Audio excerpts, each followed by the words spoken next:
So I believe people have a subconscious state that they resist being sold. How do you overcome that? I stand on a stage, and within 2 minutes of being on a stage,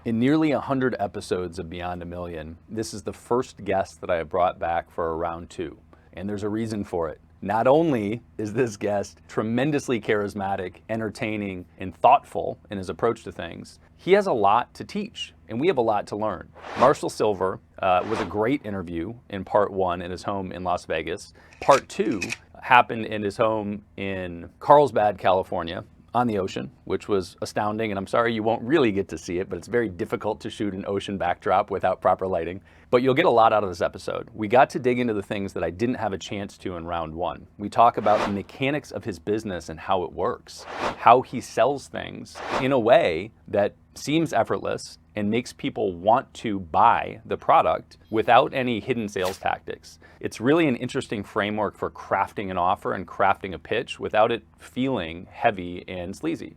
So there are great sales lessons in here. We also get to hear the story of how he went from a child living with 9 siblings to having the confidence, mindset, identity to be a multi-millionaire and live the life that he wants with his lovely family, who did interrupt us in the middle of the episode, which you may or may not hear. I hope that you enjoyed this episode. I think that there is a very fun journey to go on here. It's just sort of an entertaining episode to listen to, but there are also great nuggets to take away, both in sales, operations, and mindset. Because even though it seems fluffy at times, if you don't create yourself, if you don't work on personal development yourself, you're not going to be able to take things to the next level. The limitation is always you. So without further ado, let's jump into part 2 of Marshall Sylver on Beyond a Million.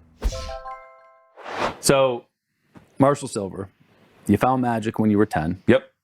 It transformed into something different when you... I got hypnotized in a show. At 16. At 16. In your high school auditorium. At my high school.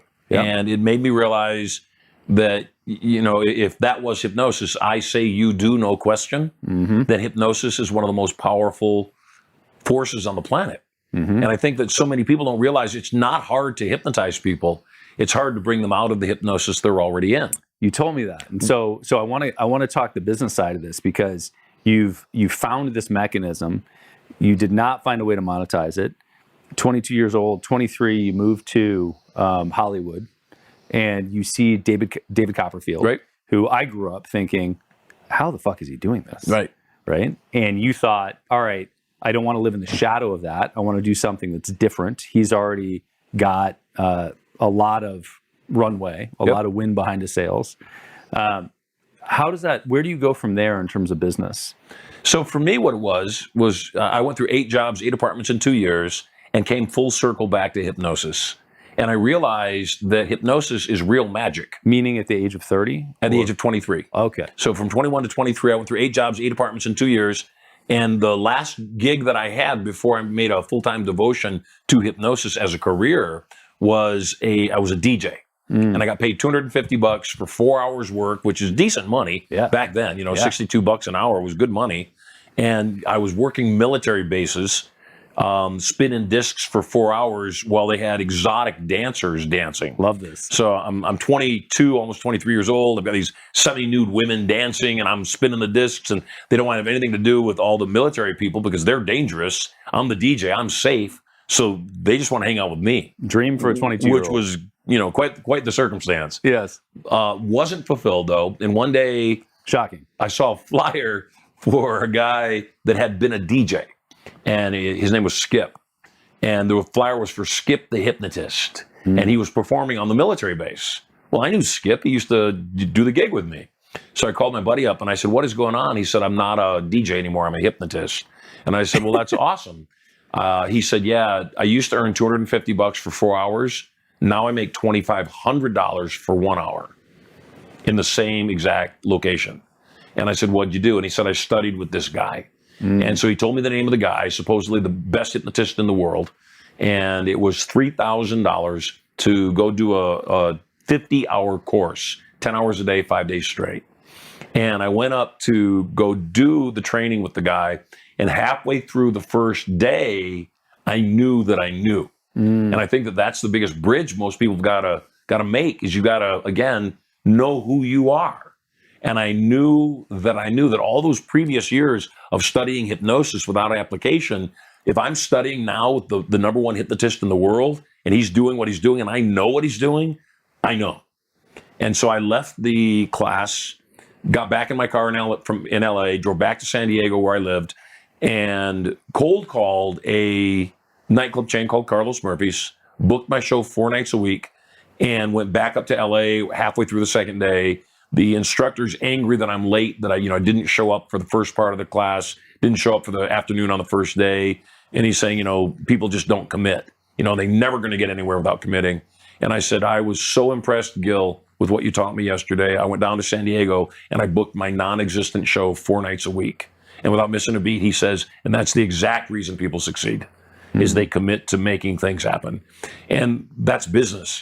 Business is not waiting for things to be right. Perfection paralyzes. Yeah. They'll never be right.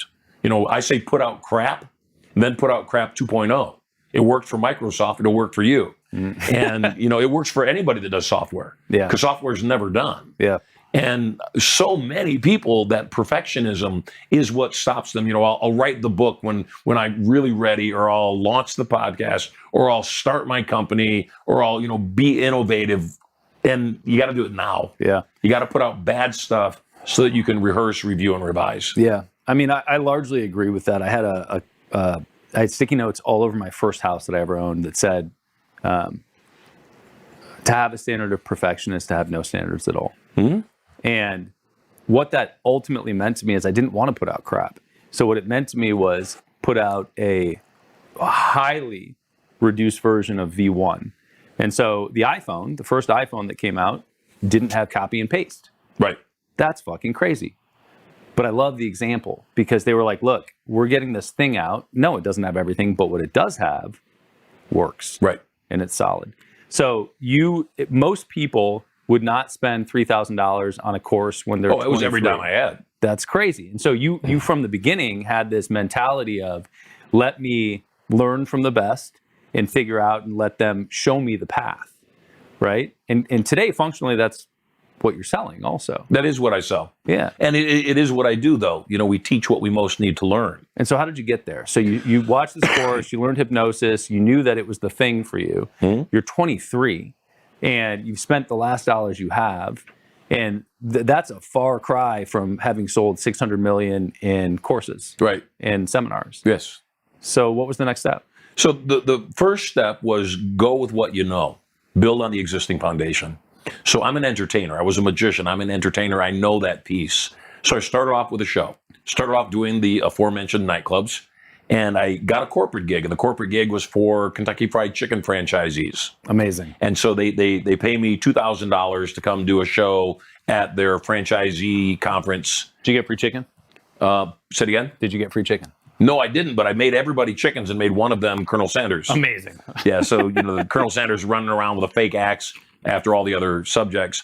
And this drunken franchisee walks up to me at the end of the presentation, the end of the show, and he says, that was a great show. That was so much fun. Can you hypnotize my employees to show up to work on time? And I said, no, except I can hypnotize you to communicate better so they will. Ouch.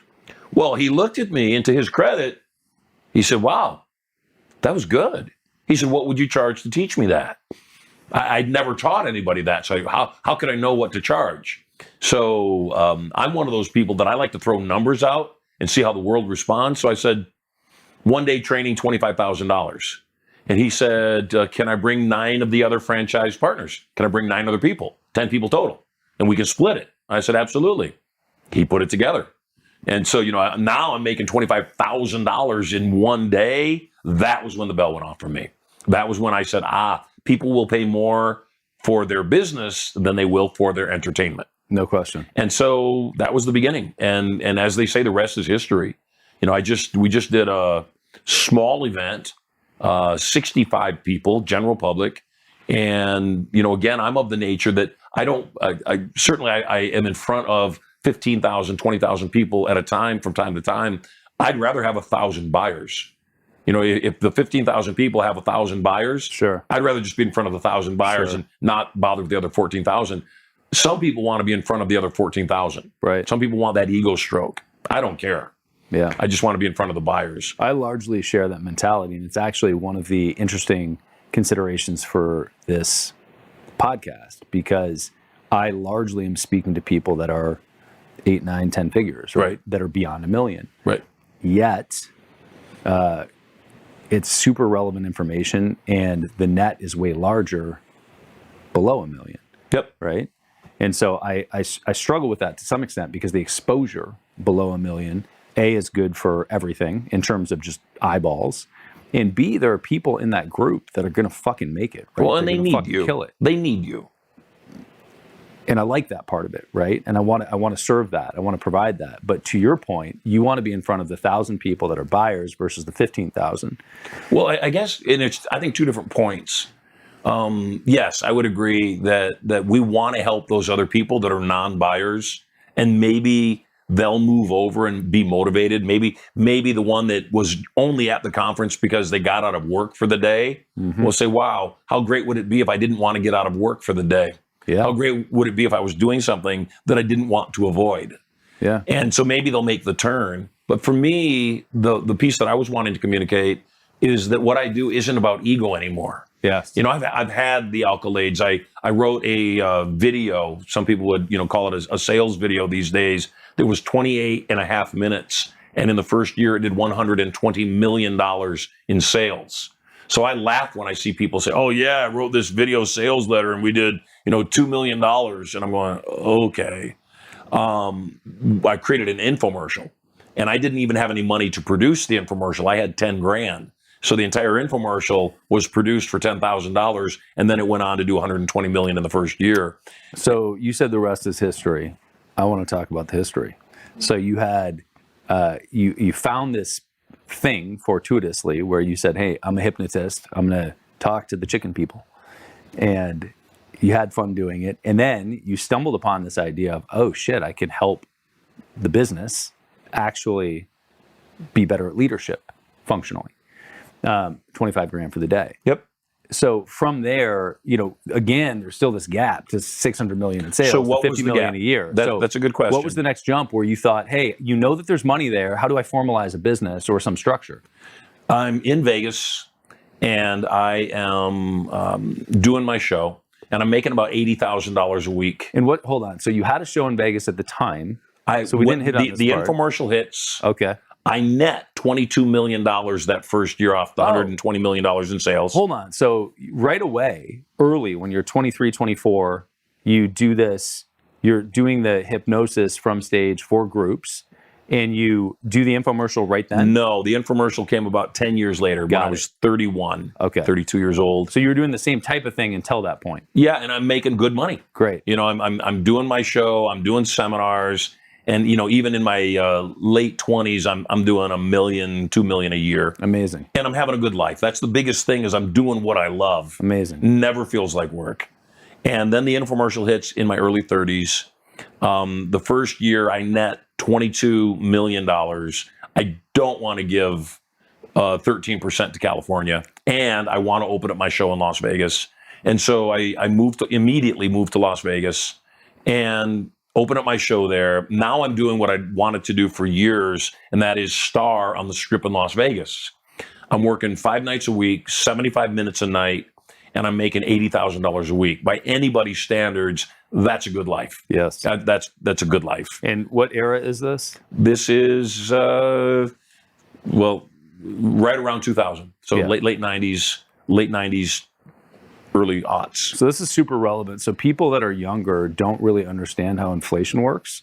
And I'm 43. Yep. And I'm just fucking figuring it out. Like truly. And it truly, in the last couple of years, I've been able to step back, look at it and think, oh, the numbers aren't the numbers that they were when I was growing up. Correct. Right? Making $1 million when I was growing up. Doesn't mean anything now. No, making $1 million when I was growing up is now like 2.2 million. At least. A year. Yeah. At least. So making, $2.5, $3 million a year in 2000 was a lot of money. Very significant. It was a lot of money, and I was happy. Then the infomercial hits. I make $22 million in the first year, move to Vegas. I lose, I don't know, $2 million in the first 3 months of opening my show because I'm spending money on marketing. I've mounted the show. I'm on the main stage of the Sahara Hotel. I'm paying for everything and it's not working. And so what I believe is you keep tweaking things until you find the combination. And so I kept tweaking things. And eventually I tweak it, and I figure it out, and we go from struggling to sold out overnight. Figured out the tweak.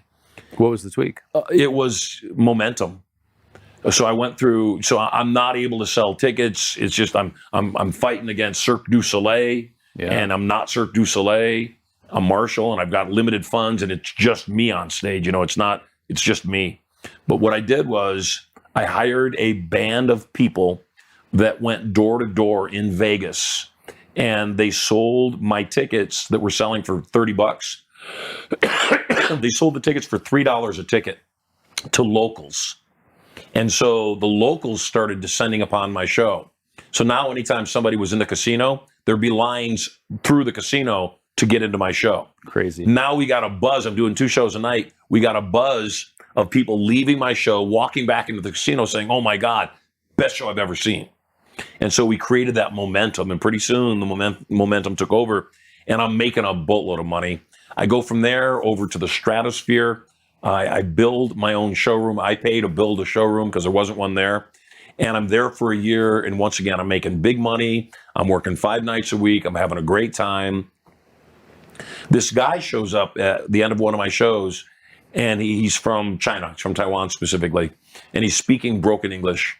And he wants me to, he buys 2 sets of my products, which at the time was like a lot of money. It was probably like a couple grand. So it was highly unusual for someone to buy 2 sets of my product. But he buys 2 sets of the product. Hold on, you have a product. I have a bunch. I have all the infomercial products. Got it. Okay, So I have all we these kind of skip this part. So you're the infomercial. You were selling a product. I was selling a home-based product that taught you how to reprogram your brain for better relationships, more money, emotional, mental, physical, spiritual well-being, called Passion, Profit, and Power. Got it. And so you sold it. You had this breakout year. Crazy. Yep. What was the number? I netted $22 million that year. Crazy. So you netted $22 million that year selling that product. And from there, you went to do the stage thing in Vegas. You've got your own shows in Vegas where you're doing the hypnosis thing from stage and doing 80 grand a week. Are you still selling the products during these times? Yeah, see, that was the thing, is that I have a belief that if you have an audience, you should sell them something.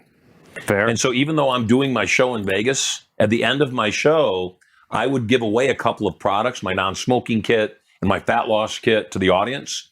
And I'd say, who else wants these products? And everybody in the room would go, yeah, I do. I'd say, there's good news. They're available out in the foyer after the show. I'll be out there to sign autographs, take pictures with you. And if you buy product, I'll sign your products as well. So this man from Taiwan buys all of my products, a couple $1,000s worth.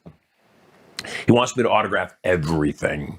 And as is common inside of the Chinese culture, at least, he wanted me to take a lot of pictures. And so I'm getting kind of weary, and it's wearing thin on me. And I'm about to tell the guy, let me just give you your money back. I really don't want to take a picture with this product, a picture with that product. But he's going on and on. In the midst of him standing there, he says, you bigger than Elvis in Taiwan.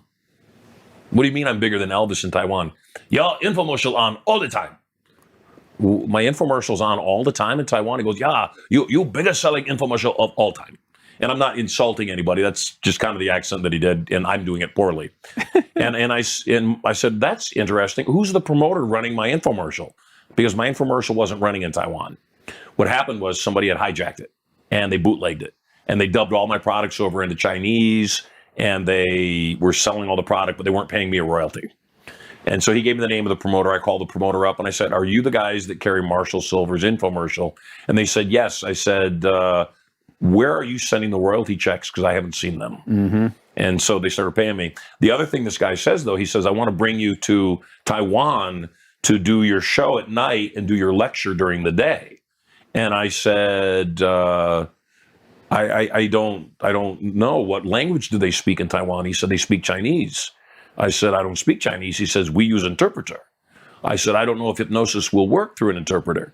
He said, we'll pay you $50,000 a day, 10 days straight, pay you the $500,000 up front. I said, I think it'll work just fine. It'll work just fine.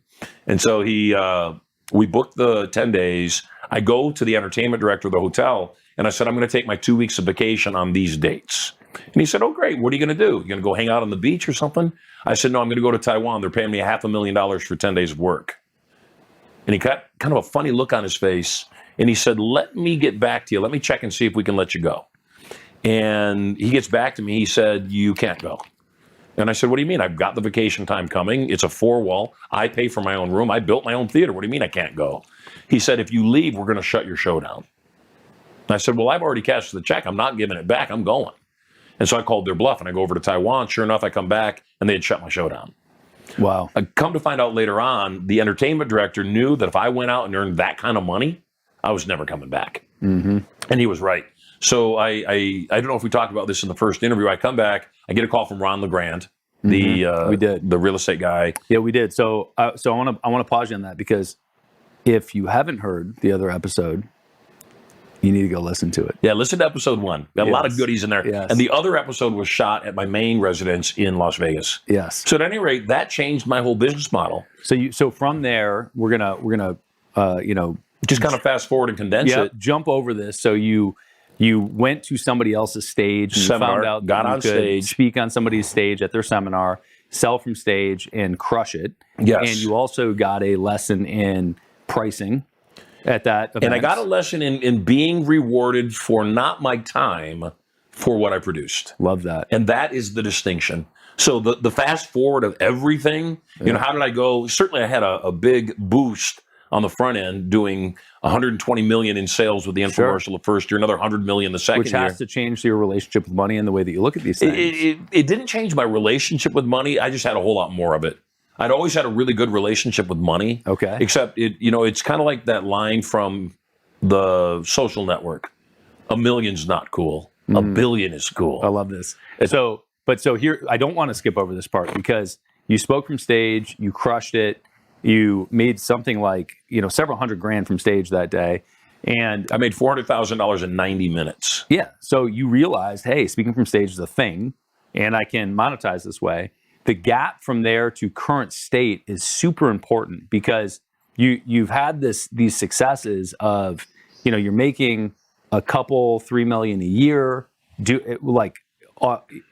as a one-person business. Right. But you've also got these products moving. You had a big product launch through an infomercial. Then you realize, hey, I can sell this more systemically from stage. So now you get into a different era, which is, I was this guy promoting my shows in Vegas, having sort of a standing thing every night in Vegas, crushing it. Now I'm moving into, I want to basically do courses or do seminars.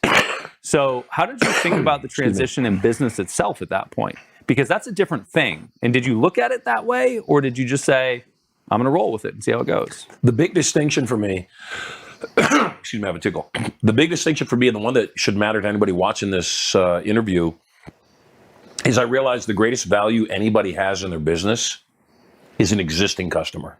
And I think most businesses spend the majority of their efforts on customer acquisition, going after new customers. And I realized your current customer already likes you. So when I seek to make more money, there's one question I ask myself: how do I help my existing customer do better? How do I help that existing business that I'm serving make more money? And usually it's through non-traditional revenue, finding revenue streams that they wouldn't even think about. Yeah. And by helping my customer find non-traditional revenue, what happens is now I open up all sorts of pots of gold for them that they wouldn't have looked at, that require no additional effort, no additional cost in marketing, no real additional sales push on their part, because the customer that they have will automatically need whatever that is. So we go into this in not like super deep, but we go into some detail in episode 1 about this. But what you're basically talking about is your model turned into speaking to other people's audiences to sell your product in your seminar, your service, which is where we started today, which is, if you don't have the mindset, You don't have anything. you're not going to execute. Yeah. So how Did you figure that out from Ron LeGrand's seminar at moment one, or did you figure that out later that you wanted to monetize through other people's stages? I figured that piece out through Ron LeGrand. I instantly realized that I would make more money not asking for a speaking fee by actually speaking for free. Now, times change. And Sure. these days, there's kind of a weird phenomenon. I don't understand it, where people just get on people's stages just to speak, and they're neither compensated for speaking nor selling anything. So they're just getting up so that their brand is recognized and everybody knows me. I don't get it. Long tail. I don't get it, and I don't like it, frankly. Yeah. And here's why I don't want to get it, and here's the reason I don't like it. I think that you train people on how to treat you. And if I'm teaching people that my time is not valuable, that I don't need to be compensated here, you said the word long tail. I'll play the long game, and I'll figure out how to monetize it down the road. Okay. Well, if I'm going to monetize it down the road, and that's not offensive, then what's offensive about anybody wanting to monetize it now? Yeah. And if I'm going to teach businesses how to make money, wouldn't it make more sense for me to teach them not to play the long game? Wouldn't it make more sense for me to teach them, here's how you monetize it now, have your customers joyfully hand you a credit card in the short term, Yeah. and then in the long term, hand you the credit card repeatedly? Yeah. I can see, I'm visualizing two different avatars of people listening. One is like, oh, that makes sense. Let me figure out how to monetize the audience. And the other is thinking, whatever, old man, this is how it used to work in the past. That's not how it works today with social media. And I think that both are actually beautiful sentiments.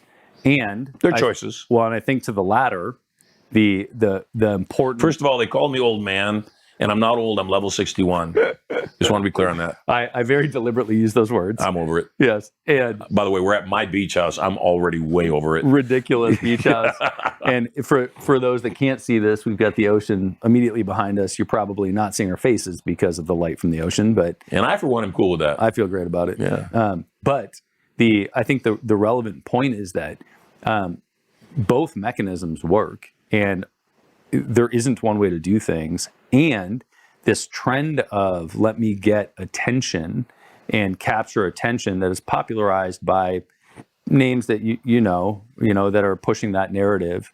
Well, let's take a look at that, because Well, let me follow the point. So that's fine, right? And that, yes, maybe that's the case, but most people do that for the sake of the vanity metric and don't actually capitalize don't actually produce an ROI or an impact the way that they could if they did it a different way. They're so caught up in getting an audience, getting attention, getting the numbers, that they're not actually selling to the 1,000. They're just speaking to the 15,000. Right. Right? And I don't even know that it's just vanity. I think it's a combination of vanity and insecurity. Oh, yeah, for sure. And the reason I think it's vanity and insecurity is that person that has that audience that doesn't sell anything to that audience, they're afraid if they sell anything to their audience, they'll lose eyeballs. They'll lose followers. I don't want to make an offer. I don't want to be sketchy. I don't want to sell them things and, be sleazy like that. When for me, it's a brand. It's all about the brand. And if your brand is one that you never sell anything, yeah, it's going to be abrupt if all of a sudden you're selling something. Right. And you might have to ease into it by giving something, though, that is a part of a sales funnel. Right. You got to start off by giving them something, but it's a part of a sales funnel. I sidestep all of that. And how I sidestep that is I believe that which we experience fully vanishes. So I believe people have a subconscious state that they resist being sold.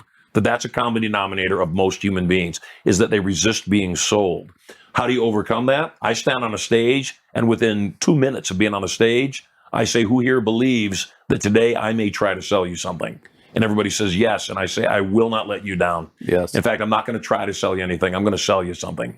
It's good for me. It's good for you. It's good for the entire economy. Everybody wins. Yeah. Well, now my culture and my brand is defined. Yeah. He sells things. Now I don't have to apologize about selling things. Somebody says, you're just trying to sell me something. I say, are you new? Yes. That's what I do for a living. Right. You're just trying to sell me a car here at the car dealership. Oh, yeah, that's what car dealerships do. That's what we do. And so I think that the challenge for so many, you said it best, that's not how it works, old man, on social media. I would agree. that the distinction on social media or anything delivered digitally, any kind of even digital marketers, is I'll watch digital marketers that actually do well digitally.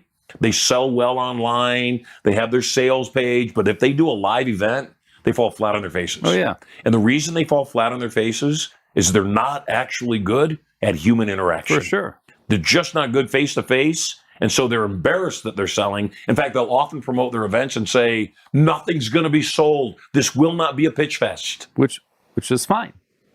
I don't get it. Yes. I don't get it, because if I'm here to teach other people how to make money, then the core foundation of what I'm teaching them is how to sell things. Yeah. So there's a couple well-known motivational speakers who teach people how to sell things, but then they don't sell things.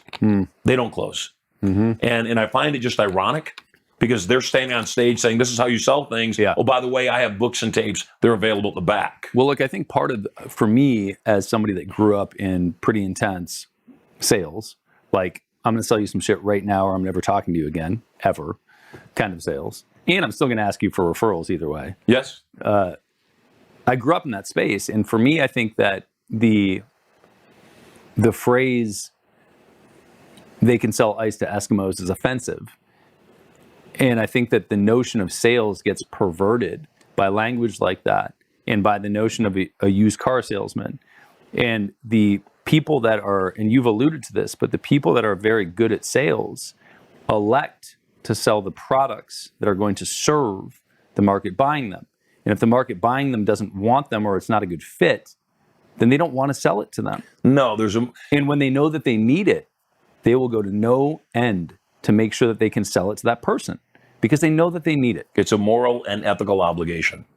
So when you believe in what you're selling, you have a moral and ethical obligation to sell it. And when you don't believe in what you're selling, you have a moral and ethical obligation to stop selling it. Yes. Even if it changed midstream. Beyond a Million is brought to you by Easy Pay Direct. If you're an entrepreneur and you are still using a product like Stripe or PayPal to accept payments, it is time to find out why the largest names in your industry would never consider doing that. Check out easypaydirect.com/BAM to find out more. But you said something. You said they can sell ice to Eskimos, and then you followed it up with sleazy car salesman. And what's interesting to me about both of those, once again, they're frames. Yes, I can sell ice to Eskimos. In fact, Eskimos appreciate ice more than anybody because it's their life. They're the ones that do more with ice than anybody else. And sometimes people think, no, you're selling ice to people that already have a lot of ice. Okay, well, they already have a lot of ice. Once again, clearly they have a use for ice, or they wouldn't have a lot of ice. Then the sleazy car salesman, well, everybody needs a car. So what makes that person sleazy? That person is using sales techniques or tactics. Got it. So what if a person wasn't using sales tactics or techniques? What if a person was so good at influence, it was simply the way they communicated? That's how they communicated things. You know, again, it's the person who has to force themselves to work out versus the person that says, no, I like playing racquetball with my wife. I don't even think it's a workout. It doesn't feel like a workout. So for me, that's where we want to get people. We want to get people to Steve Jobs level. Steve Jobs was a master salesperson and presenter, but you would never know it. People would just say, oh, no, he's just talking about his products. No. Everything about that presentation, he played every ace. He wore the same black turtleneck and blue jeans every single time. Why? Because he wanted him to look unimportant. He wanted him to be baseline. And the thing he held in his hand was the miracle, the center of all attention, nothing to do with him. When he spoke in very low, dulcet tones. Why? Those tones speak directly to the subconscious mind. That's why a hypnotist that doesn't have a cold uses those tones, because they vibrate on a frequency that speaks directly to the subconscious mind. So the key, and we talked about this a bit before, is the person that's presenting and 90% of their presentation is content and the 10% is closing. It cannot be that way. The whole thing needs to be content and the whole thing needs to be closing. Yes. There can be no separation. And if there is a separation, therein lies the challenge. And that's where I step in. And I say, here's how we stop you from pitching and we help you start presenting. I love that. I think that it serves everybody to think about life through the lens of it's all one thing. And when we hire new people inside the walls of Easy Pay Direct, look, there's consistently a leadership consideration around crafting narrative, reminding people, managing, etc. And when we hire people, I very much believe that the job starts for that person with the initial exposure. Mm-hmm. And so how the job post is written and or what platform it's on, and then the experience going through the interview process, and then the onboarding process up to the initial days of working, the initial month getting onboarded, those are all part of hiring. Yep. Right? And I don't look at that any differently than any other sales funnel, right? They're all part of the sales funnel of doing it. But if you don't look at it that way, then it creates incongruency in the process for the buyer. And in this case, it's the new employee, right? Yep. I think we've all been at a thing where suddenly you get the pitch and you're like, and it turns you off. If it's all the pitch the whole time, it's more comfortable. Well, and I don't know if it's a pitch, if everybody knows what the intention is from the beginning. If everybody does. Right. Right. And everybody agrees upon it. Yes. So again, I think that's my point. Yeah, right? it comes back to the timeshare thing. Hey, Mr. and Mrs. Public, John Q. Public, 9 out of 10 people have no intention of listening to my presentation. They're just here for the free stuff, the goodies. 1 couple out of 10, they have an open mind. They're good people, and they'll at least keep an open mind during the presentation, and they won't make up their mind till the very end. Now, I don't care whatever you are. Whatever you are is fine with me. It would help me, though, to know which you are. Are you one of the 9 that are just here to pretend like you want something? Or will you really give me a sincere opportunity to show you our product? Now, the consumer has one of 2 choices. They can either tell the truth, no, we're just here for the goodies. That's fine. Or they can lie, which is more likely what they'll do. No, Right. we'll give you serious consideration. Well, if they lie, guess what? They got to act like they want to buy for 2 hours. Yes. And if they do lie and say they're going to, give you consideration, 2 hours of lying to me, acting as if they want to buy, makes them want to buy. Right. But let's imagine they tell the truth. We're just here for Cirque du Soleil tickets. We're just here to go to Disney World. That's all we want. That's the only reason we're on this timeshare tour.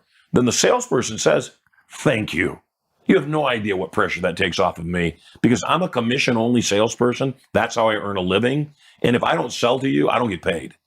Except you telling me you're not going to buy right up front makes me feel better because now I'm going to give my whole presentation and I don't have an expectation. I know I got to pay my rent somewhere else.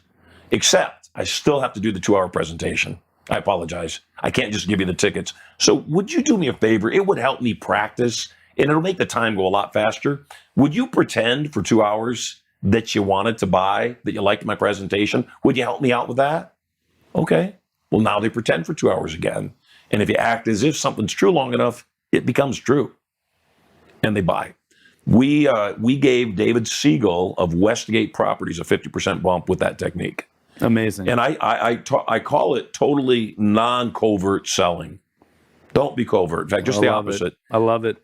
Tell them exactly what you're doing. In my seminars, like I said, I do a section where we teach inside of Turning Point, my foundational course, which we're going to once again gift your viewers, that anybody, the first 50 people that contact my office and say that they are, guests of Easy Pay Direct, that we'll give them 2 tickets to Turning Point.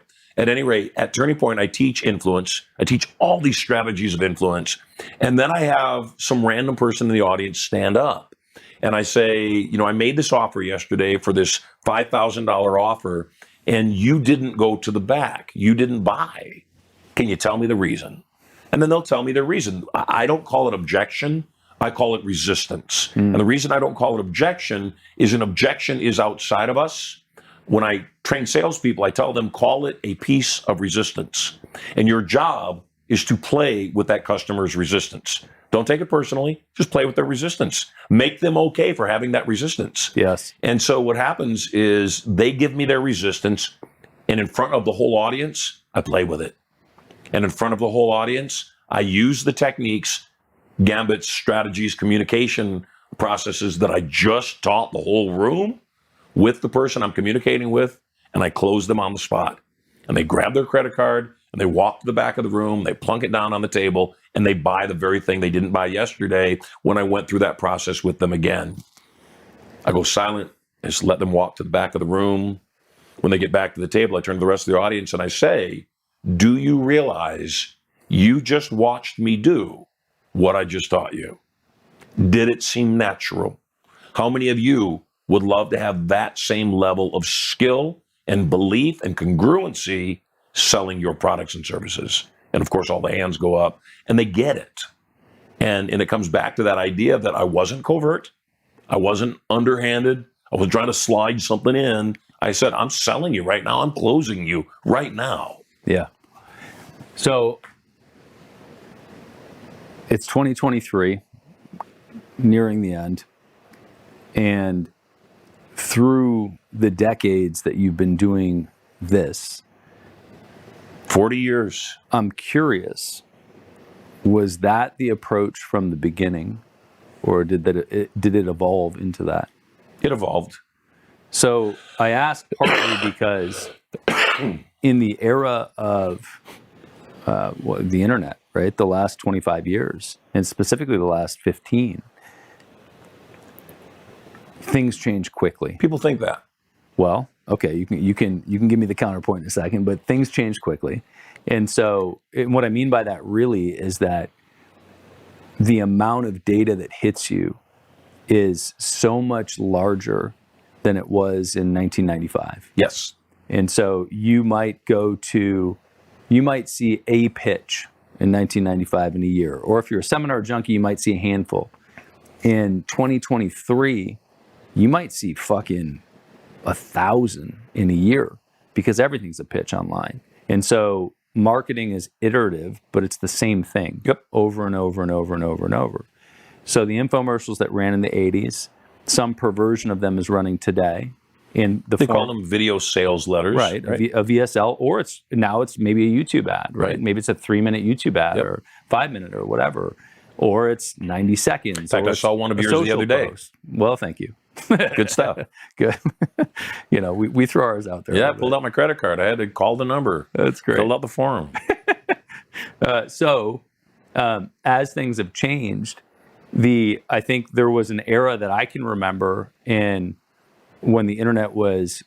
commerce on the internet was newer, call it 2007, 8, 9, where the illusion of scarcity, which was bullshit, but the illusion of scarcity Usually it is.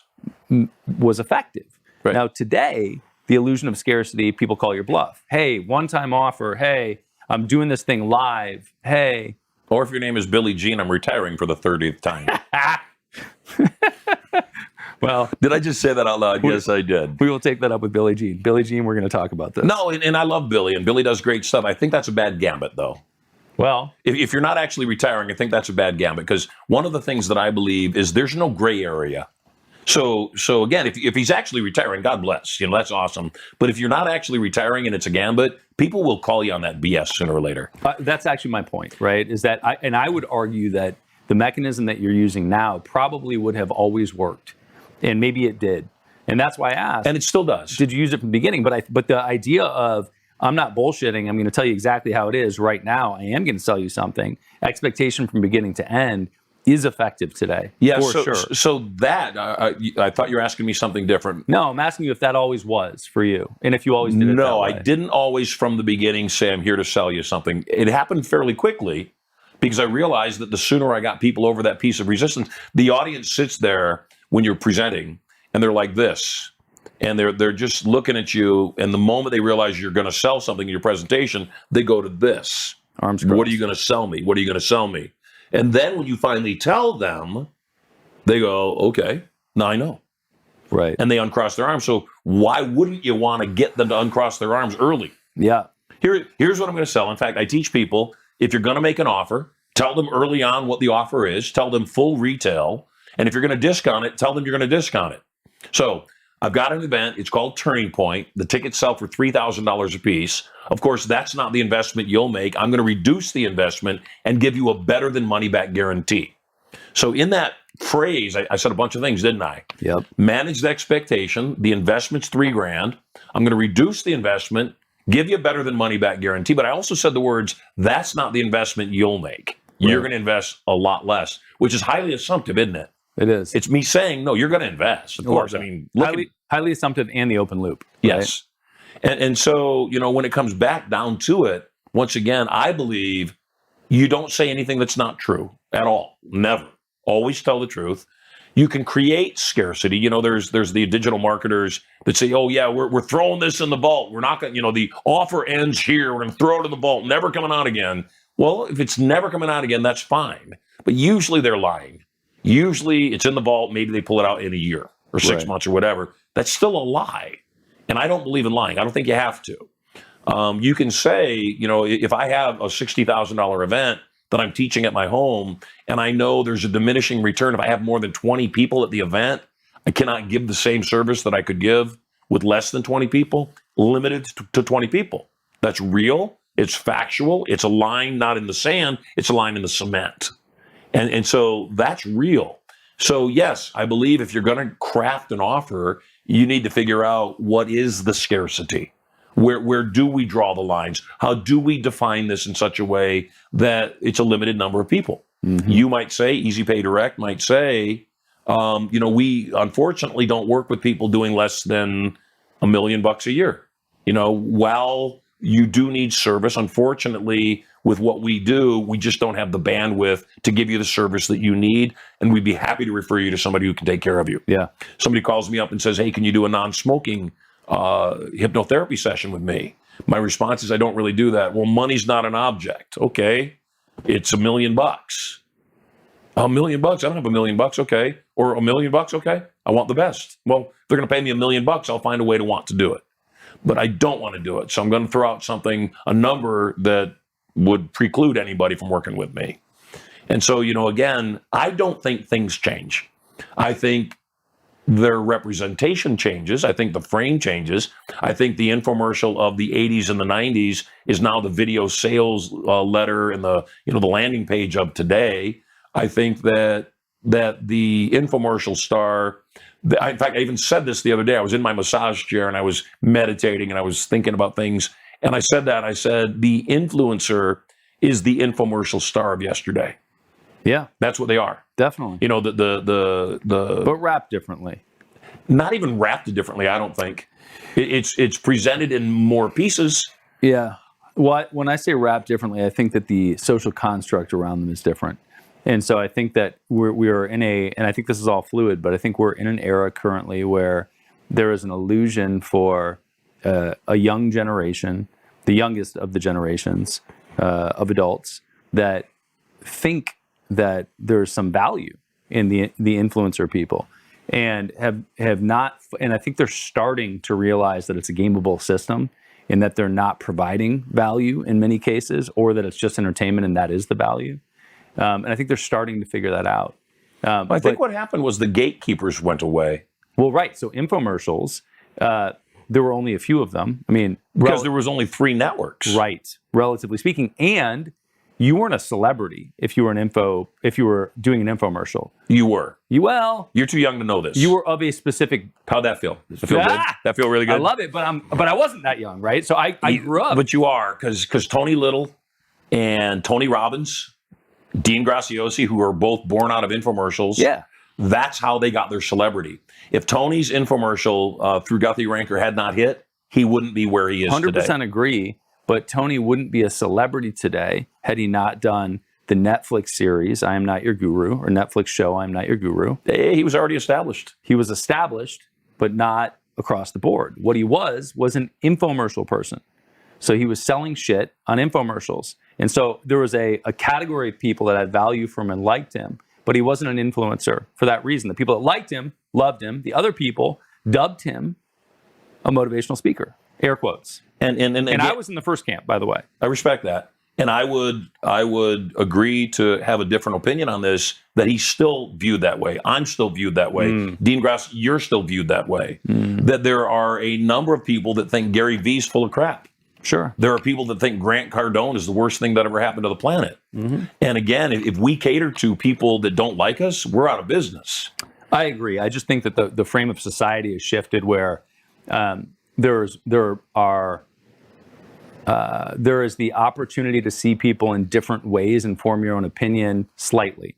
Where previously all you had was it's an infomercial. Now you have this multi-dimensional kaleidoscope of what the fuck is an influencer. Right. And so my mother looking at the influencer in her 70s versus a 15-year-old looking at the same influencer draws a different conclusion about the celebrity status of that person. Where an infomercial person in the 80s was an info product person, right? They were just selling some shit on this infomercial. Maybe. Okay. But again, having lived through that, you know, Yes. having lived through the experience on both sides of it, if I had known what I know now, then I'd be worth $50 billion.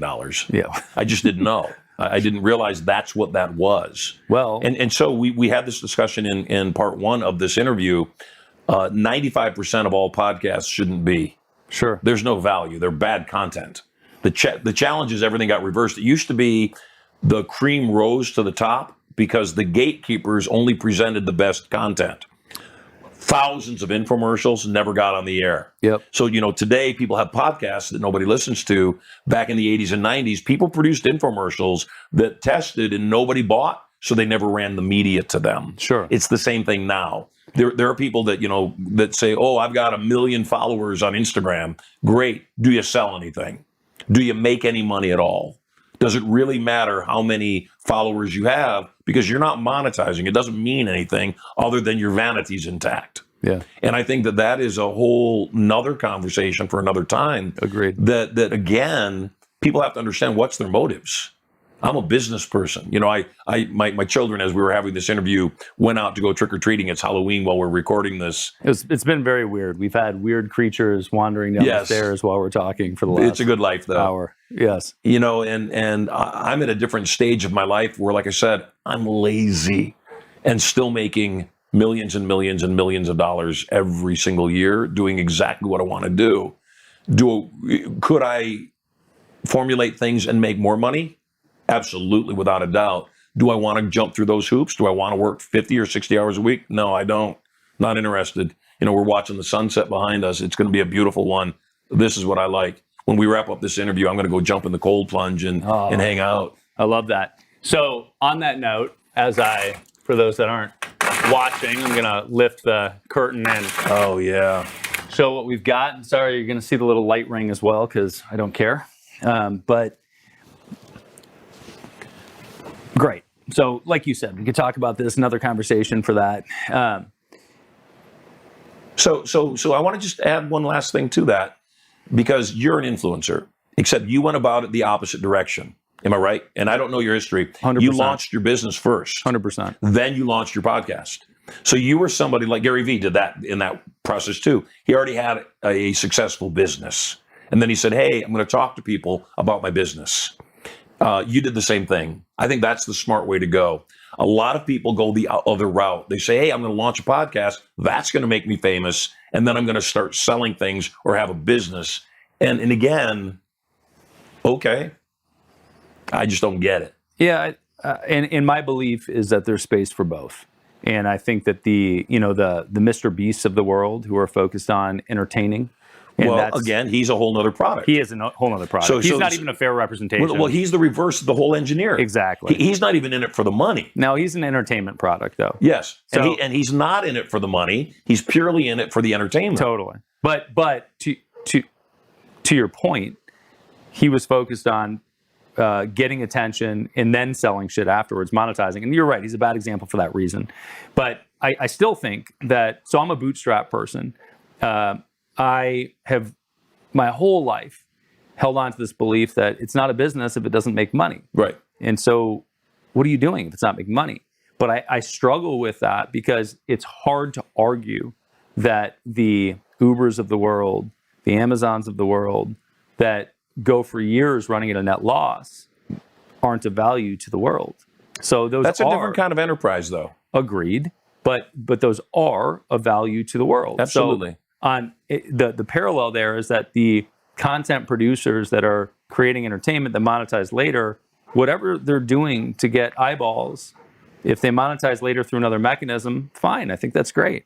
I lean in your direction, but I also, as I've continued through life and watched specifically our clients that, have a huge audience and they're like, oh, I should sell supplements to my audience. Oh, I should sell a coaching program. I watch all this happen, and I just think that there are a million entrepreneurial paths, and whatever you want to do, I will watch you do it. And I've got the one that I think is okay. Right. Yes. But and that is it. So that's full circle. I love being on stage. I love interacting with people. Having 10 siblings, growing up dirt poor. My background, people say, how are you so good with people? I have 10 siblings. So, it was psychological warfare to sit down at the dining room table and see who was going to get the, last hot dog. Right. And who was going to actually get ketchup on their hot dog because there was a limited amount of ketchup. And so for me, I'm amused at human nature. I'm amused at people and what they do. This whole business of Halloween is a multi-billion-dollar business. For what? It's a completely made-up holiday. It was All Hallows Eve. It was the night before a Christian holiday. And it was, created so that people could sell merchandise. Yeah. And, you take Halloween or Valentine's Day or any of these very non-religious holidays, and what were they put together for? Purely for commerce. And again, if you're not selling something, you're not actually in business. And if you have a hobby, awesome. If you enjoy your hobby, don't pretend it's a business, though. Yeah, I'm with you. Well, we've covered lots of things, and we keep talking for 7 hours, but the sun is setting. How beautiful is that? It's amazing, man. It's amazing. Last time you pointed people to Sylver.com. Yes. Sylver.com. Any closing sentiments for people listening or watching? No, I've had a great time chatting with you. Likewise. I love your energy. I love what you're about. And I love the fact that we don't agree on a lot of stuff. It just makes for healthy rhetoric. And I think that that's the biggest thing that I would like to leave people with in this interview is you don't have to agree with people, number one, to really like them a lot. Number two, to get great value and challenge your own thinking. And then finally, to realize that ultimately we get everything that's going on in our brain, that our identity determines whether or not what we're getting is appropriate for us or not. And if our brain says, that's not me, I deserve better than that, guess what? You'll reject that thing that's not good enough for you, and you'll keep going for the thing that's more appropriate for you. The thing is, though, in order to raise your net worth, you've got to raise your self-esteem. How do you raise your self-esteem? Better conversations inside of your head, better surrounding yourself with people that would lift you up and be positive and feed you, in ways that would make you realize we're in this together. And so that's the last message. If you'd like to check out Turning Point, contact my office, send an email to AC, like air conditioning, AC at certaintyinc.com, and tell them that you heard me on this podcast. You'd like 2 tickets for Turning Point, or you can just call my office at 1-800-92-POWER. I love it, man. Marshall Sylver. Cool, brother. Good stuff. Likewise. Love it. I hope you enjoyed the episode as much as I enjoyed doing it. I need your help. There are 3 places you can find Beyond a Million. The podcast itself, beyondamillion.com, which has some cool free resources, including a free course. And we finally launched the Beyond a Million YouTube channel. I would love it if you would go there and subscribe. And if you don't want to, you still would probably enjoy seeing the visual content. Check it out, youtube.com/@Beyond a Million.